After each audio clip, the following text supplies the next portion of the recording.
मुस्तफा भाई, क्या आपको लगता है कि अगर हम ये कहें, जैसे मिफ्ता साहब ने कहा कि बहुत ज्यादा रास्ते नहीं है, हम कहें कि पाकिस्तान की मईशत बंद गली में आ गई है, निकलने के लिए क्या करना पड़ेगा और सियासी असरात क्या होंगे?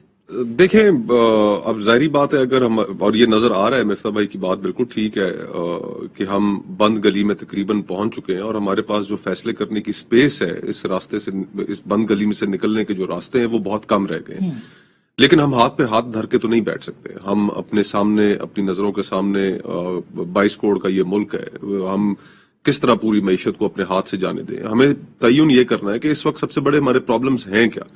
हमारी जो इस वक्त इकोनॉमी में बाहर और हुकूमत की जो नाअहली है उसको आप नजरअंदाज नहीं कर सकते कि इनकॉम्पिटेंस भी बहुत ज्यादा उसका अमल दखल है। आप एनर्जी सेक्टर उठा लें, उसमें कहा जा रहा है कि आने वाले दिनों में, महीनों में, जब पाकिस्तान में सर्दियां अरूज पे होंगी तो गैस का बहरान अपनी जगह पर सर उठाकर खड़ा हो जाएगा।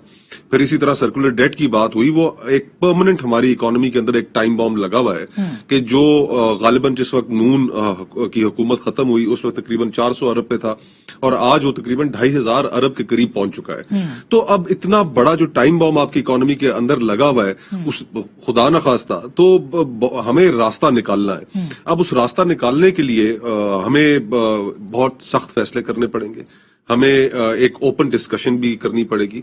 हमें ये देखना है कि हम अपने आप को बतौर एक कौम, एक प्रोडक्टिव नेशन कैसे बना सकते हैं। आज अगर आप अपने मुल्क की बिजनेस एनवायरनमेंट देखें तो आपके मुल्क में इंटरनेशनली कोई पैसे लगाने के लिए तैयार नहीं, इसलिए तैयार नहीं कि आपकी जो पॉलिटिक्स है उसने आपका परसेप्शन खराब कर रखा है। सख्त फैसलों से आपकी मुराद क्या है? कि आपको एक नेशनल डायलॉग करना पड़ेगा, हमें एक नेशनल डायलॉग करना पड़ेगा, पॉलिटिकल सेटअप जो है वो चाहिए जिसके अंदर कौमी हुकूमत की भी बात की जाती रही है कि तमाम पार्टीज मिलके जो है वो चलाएं। देखिए, आसिफ जरदारी साहब ने तो एक चार्टर ऑफ इकोनॉमी की बात की थी कि हम कुछ चीजों के ऊपर आपस में बैठकर हम कुछ चीजें तय करें कि हमने इस मुल्क को किस तरह चलाना है। लेकिन उसमें मौजूदा हुकूमत का पिछले 3.5 साल का रवैया भी आपके सामने, उनकी तमाम तर तवज्जो इस चीज पे है कि लोगों को उठाकर जेल में डाल दो, इनके साथ बैठो नहीं, चाहे जो मर्जी हो जाए, पाक भारत जंग का इम्कान पैदा हो जाए, हम उनके जहाज गिरा दें, लेकिन उस वक्त भी ऑपोजिशन के साथ बैठना नहीं है। तो हुकूमत का जो एटीट्यूड है इटसेल्फ वो ऐसा है कि जो कंसेंसस बेस्ड नहीं है। देखे ना, अपोजिशन का क्या एटीट्यूड है। कल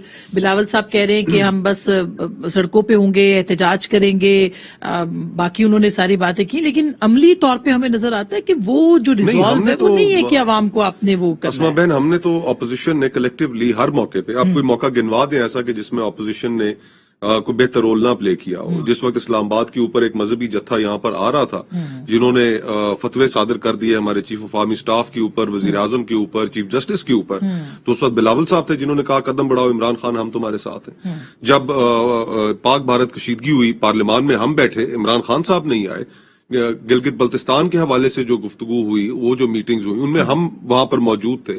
कश्मीर के बाद के पैदा होने वाली सूरत हाल, उसमें हम हुकूमत के साथ ताउन पे तैयार थे। वो हमारे साथ बैठने को तैयार नहीं है क्योंकि वो हमें अछूत समझते हैं।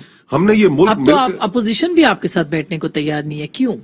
ऑपोजिशन हमारे साथ बैठने को बिल्कुल तैयार नहीं है। हमारे आपस में इख्तलाफात रहे और मैं ये समझता हूं कि जो इत्तेहाद के सरबराह थे उनको मामलात इस नहज पे जाने ही नहीं देने चाहिए थे कि आपस में ऑपोजिशन इतनी तकसीम हो जाती। माजी में आपके सामने नवाबजादा नसरुल्लाह साहब कि वो हमेशा तमाम जमातों के आपस के इख्तलाफात, उनके अंदर एक बड़ा अच्छा रोल प्ले करते थे।